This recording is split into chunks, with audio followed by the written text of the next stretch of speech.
Chapitre 10, force et mouvement. Donc on va faire un petit bilan qui va être assez rapide parce qu'on a déjà vu ça plusieurs fois. Donc dans le sport, lorsqu'un objet agit sur un autre objet, on parle donc de... ça marche pas là. On parle d'action mécanique. Voilà. L'objet qui agit est appelé le donneur, l'objet qui reçoit est appelé le receveur. Les actions mécaniques exercées sur un système sont toutes les actions exercées par l'extérieur, l'extérieur sur le système. Elles peuvent être, on a vu, de contact, à distance, localisées, réparties. Les effets d'une force par un donneur sur un receveur donc vont être la mise en mouvement, la modification de la vitesse et ou, donc la trajectoire, et puis la déformation du receveur. À chaque fois, c'est la mise en mouvement du receveur, modification de la vitesse et la trajectoire du receveur, la déformation du receveur. Cet effet va dépendre de la masse du receveur. Ces effets seront d'autant plus importants que cette masse est petite. Il suffit de prendre l'exemple de deux rugbymen.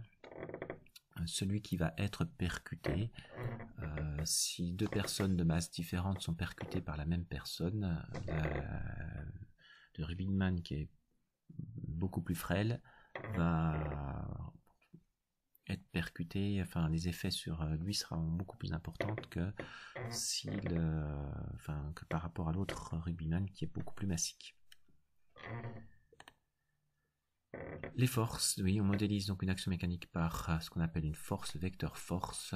Donc on a déjà fait une vidéo là-dessus. Il y a 4 caractéristiques à connaître pour le vecteur force: la direction, le sens, l'intensité et le point d'application.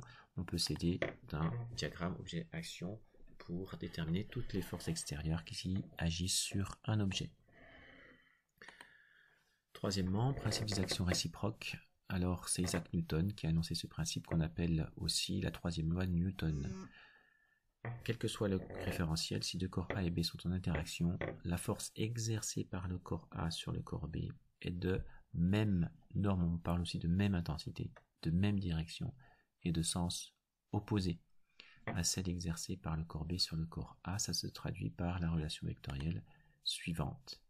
F de A sur B est égal à moins F de B sur A. On a deux vecteurs qui sont opposés.